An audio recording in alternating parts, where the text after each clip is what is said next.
Alhamdulillahi Rabbil Alameen. Alhamdulillah wa usalli wa usallim ala nabiyyina al-ameen wa ala alihi wa ashabihi ajma'een wa ala man tamassaka bi sunnatihi bi ihsanin ila yawm ad-din. In this last session before the Q&A session, inshallah azza wa jal, we just want to give a very quick and small reminder about everything that we've covered, and inshallah everything that we're going to see and confront and face in our lives. I'm not an employee of Masjid Abu Huraira, and Abu Huraira's administration doesn't tell me what to say, and I'm here to cooperate with their administration and the Muslims in this community, and that has always been the nature of my relationship with this masjid.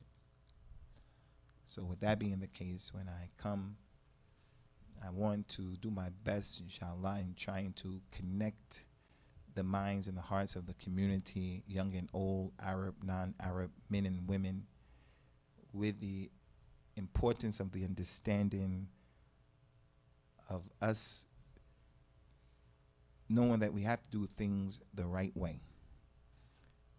And doing things the right way, it is not doing things according to any group that you can think of that the Muslims have. And there are many groups, political groups, spiritual groups, the many groups that Muslims made for themselves. All of them have some things that they're doing correctly, but they are not the blueprint. They're not the template. And that's a fact. Unfortunately, one of the challenges that people have who belong to groups is the inability or the difficulty that comes as a result of, I've been doing a thing a particular way, so therefore this way must be the right way, and I find it difficult to change my way. It's the way that my father's been doing. It's the way that I've embraced, and it's difficult. And that's what the people of Jahiliyyah used to be upon. Kuffar of Quraysh, they did not reject the dawah of Rasulullah sallallahu alaihi wasallam because his dawah didn't make sense. They didn't reject it because it didn't make sense. They didn't reject it because they had a proof that he was a criminal sallallahu alaihi wasallam. They only rejected it because it wasn't what their fathers said. That's the only reason. So human beings have that natural thing inside of them. I have to follow the way of my fathers, or I have to follow the way of the thing that I've been doing. So if a person finds himself in a group, a jama'at in a group, many times he finds it almost impossible to criticize his own group. He doesn't even accept your group, no matter what it is. Your group doesn't have all of the answers. Your group has some of the answers. They're doing some things that are according to the religion. But Allah didn't make any of these groups the blueprint for success. The blueprint for success, the way of doing things the right way, is trying to pattern our lives after the companions, radiallahu anhum. When it comes to the aqeedah of al-Islam, our aqeedah has to be the aqeedah. When it comes to the ibadat of al-Islam, our ibadah has to be their ibadah. When it comes to celebrations in al-Islam, our celebrations have to be their celebrations. That's just a simple fact, proven by the Quran, proven by the Sunnah, and this is our message when we come here. In saying that, no one should take it personal and say, this guy is attacking my father, my grandfather, my forefathers. This guy is saying that my group, we're all in the hellfire. I'm not saying that. Your grandfather, grandmother, they may be from the awliya of Allah. I don't know. The group that you have, there may be people in that group who are some good Muslims and so forth and so on. They just don't know what they're doing. Maybe good Muslims, though, with ikhlas, going to go to Jannah. That's not what I'm saying. What I'm saying, if this ummah wants to be successful, if this masjid wants to be successful, the administration, people who are here, families, individuals, if we want to be successful, then all we have to do is follow what the companions did. That's all. And if someone comes and says, the companions didn't do this thing that you're doing, they did it the other way, you shouldn't be arrogant, you shouldn't be upset, you shouldn't get mad. You shouldn't get upset. Everything that I've seen in the 3 days that I've been here, everything some disruptions happened with some individuals. There was disruptions that had happened. Those companions had those same disruptions. So we're able to look at their lives, look at the seerah with the Prophet and how he dealt with them, and we can superimpose that behavior of what he did with the people who disrupted in the 3 days that I've been here. The diversity of this community, Arabs from different places, Africans from different places, reverse, black and white, men and women, old and young, that dynamic was on the table during the time of the Nabi. We can take that and superimpose it on our situation. I think the biggest problem for the Muslims today in our communities, the biggest problem is we don't buy into what I'm telling you right now. And I'm not telling you this because I came up with this observation. This is what Allah Azza wa Jal mentioned in the Quran. فَإِنْ آمَنُوا بِمِثْلِ مَا آمَنْتُمْ بِهِ فَقَدْ اهْتَدَوْا. If they believe the way you and your companions believe, Ya Muhammad, then they are rightly guided. وَسَتَفْتَرِقُ أُمَّتِي عَلَى 73 فِرْقَةً كُلُّهَا فِي النَّارِ إِلَّا واحدة. My ummah going to break up into 73 groups. All of them will be rejected in the hellfire except one. They said, which one is that? He said, the one that's doing what I'm doing today and my companions. So that's really the message that I want to depart with this community. Do the things the right way. The right way. There are a number of ayat in the Quran, quite a few ayat in the Quran that come in different methods, warning us of doing things the wrong way and the recompense and the jaza of doing things the wrong way. Either doing it without ikhlas or doing it in a way it has not been legislated. And those many ayat come in different ways to show as a clear sign that there should be no doubt about this. And the example that I like to give is about my dunya, and our dunya.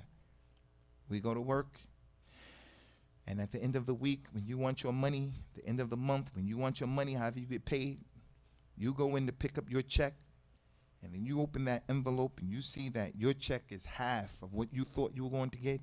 Instead of 40 hours or 60 hours, 20 hours overtime, they decided to give you 20 hours worth of work. And you look at that check, I know what I'm going to do.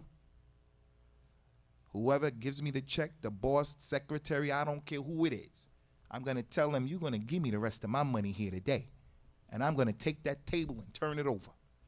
If they took my money, 20 hours of my money, I'm not walking out of that door without making a scene.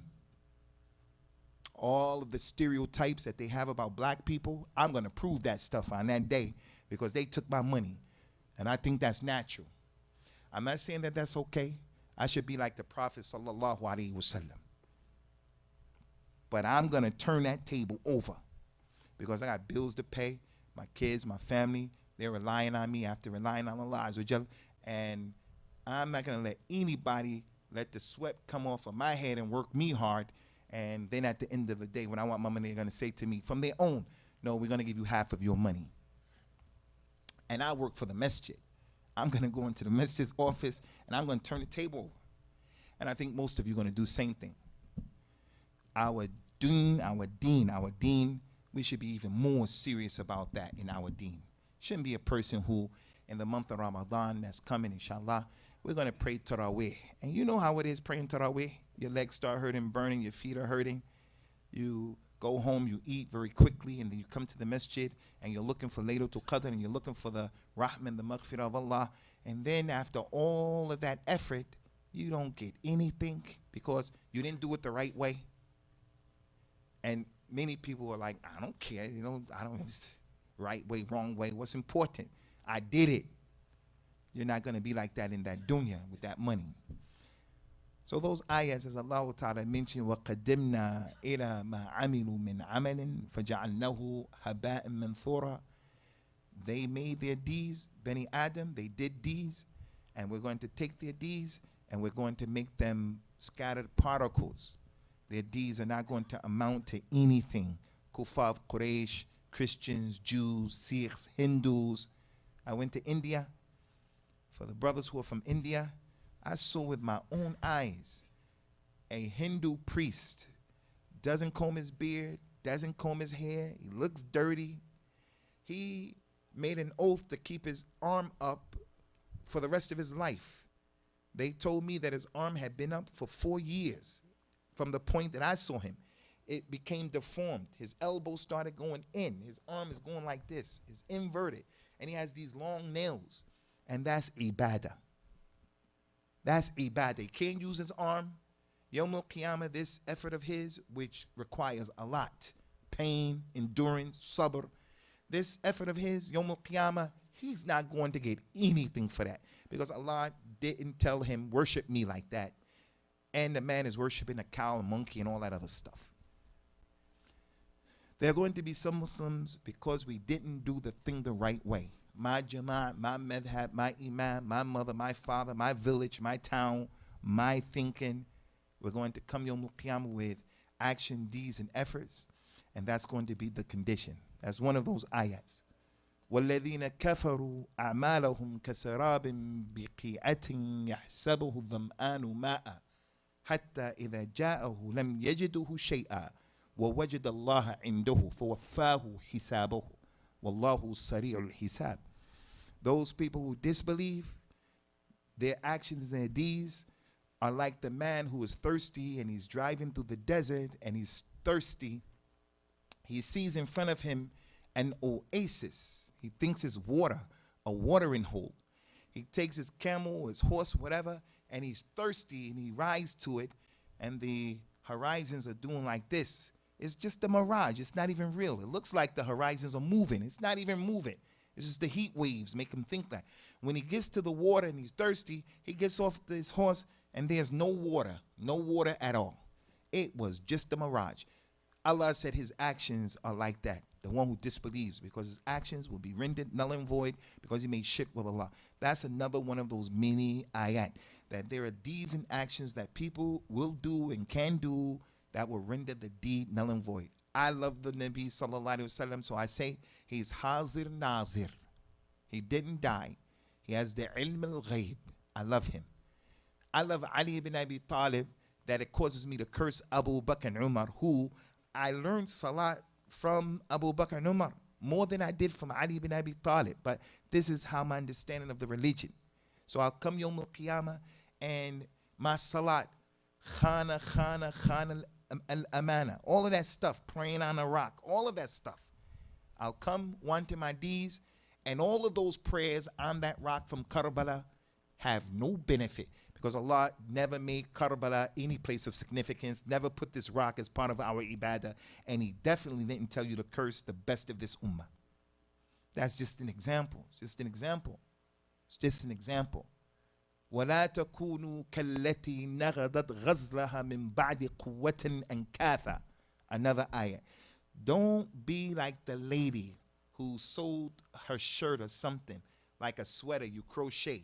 The old lady is on the bus with her glasses down here on her nose. She rides to and from wherever you go, wherever she's going on the plane. She's knitting. And when she finally finishes, it's very meticulous the way she does it.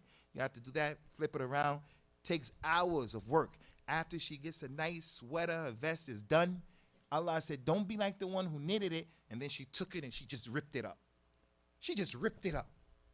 Meaning what? Meaning what? Another one of those ayat. Don't do a lot of work and a lot of efforts. A lot of work and a lot of efforts. Fasting, praying, doing this, doing that, making hajj. Hajj is jihad fi sabilillah. Jihad, especially if you go with your wife. It's jihad murakkab. It's compound jihad. You go with your wife because she doesn't want to get with the program. She's a woman, da'if. You say, look, this is what they have in the tent. You just have to eat that. She says, no, I want labaik. Labaik is all the way over there. She said, we have to go and get labaik. This is the time of the month for me. I can't. And it's difficult. Jihad, jihad. A person is going to make jihad. When I became a Muslim in 86, you can make a nice hajj for $2,000, 2,000 American dollars. You can make a nice hajj. Now, hajj from the UK, 4,000 pounds. That's almost $8,000. That's hajj today. I'm going to spend all of that money, go all the way over there, and it's just a tourism trip for me. I don't care whether I get rewarded for it or not. It's not important enough for me. Don't be like the lady who came and she grabbed her thobe and she ripped it up. Don't be like that. Destroy your deeds by not doing it the right way. From what we mentioned today, from the last 10 ayat from Surah Al-Kahf, that will protect you from the Dajjal. From those last 10, the first 10 ayat, the tafsir of them are important, and the last 10, the tafsir of those 10 are important. From those ayat is the statement of Allah Ta'ala, قُلْ هَلْ نُنَبِّئُكُمْ بِالْأَخْسَرِينَ أَعْمَالًا الَّذِينَ ضَلَّ سَعْيُهُمْ فِي الْحَيَاةِ الدُّنْيَا وَهُمْ يَحْسَبُونَ أَنَّهُمْ يُحْسِنُونَ صُنْعًا أُولَئِكَ الَّذِينَ كَفَرُوا بِآيَاتِ رَبِّهِمْ وَلِقَائِهِ فَحَبِطَتْ أَعْمَالُهُمْ فَلَا نُقِيمُ لَهُمْ يَوْمَ الْقِيَامَةِ وَزْنًا. Tell them, Ya Muhammad, tell your community, tell your fathers, your followers, do you want to know who the most lost of the people in terms of their deeds? You want to know who's the most lost? The one who's most lost? You want to know? Allah is asking. I'm going to tell you who is the most astray and lost, bankrupt in terms of the deeds. Those people who are doing deeds and they think that they're doing the right thing, but they didn't believe in the ayat of Allah, telling them Allah said and His messenger said.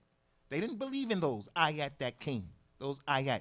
وَإِن تَنَازَعْتُمْ فِي شَيْءٍ فَرُدُّوهُ إِلَى اللَّهِ وَالرَّسُولِ إِن كُنتُمْ تُؤْمِنُونَ بِاللَّهِ وَالْيَوْمِ الْآخِرِ ذَلِكَ خَيْرٌ وَأَحْسَنُ تَأْوِيلًا. If you people have any differences, Muslims, about anything, refer it back to Allah and His messenger. That is better for you. If you really believe in Allah and the messenger, that's the best thing for you to do. He didn't believe in that ayat. So what he said was, no, I don't want to go back. I want to, Abu Hanifa said. Sheikh Rabi said. Al-Albani said. Yeah, but Allah and His messenger said what? Said what? They're the people who didn't believe in the ayat of Allah, and they didn't believe that they were going to meet Allah. They knew that there was Yawm al-Qiyamah. He or she has to look at the deeds. There's a Muslim woman. The Nabi told the people, sallallahu alayhi wasallam, ثَلَاثَةٌ يُصَلُّونَ لِلَّهِ تَعَالَى لَا تَتَجَاوَزْ صَلَاتُهُمْ فَوْقَ حَنَاجِرِهِمْ. 3 people will make salat every day. Taraweeh, wajib prayer, qiyamul layl, all of that. 3 people. And when they pray, all of these efforts, their salat won't go above their throat. The very first person he mentioned, the lady who is disobedient to her husband.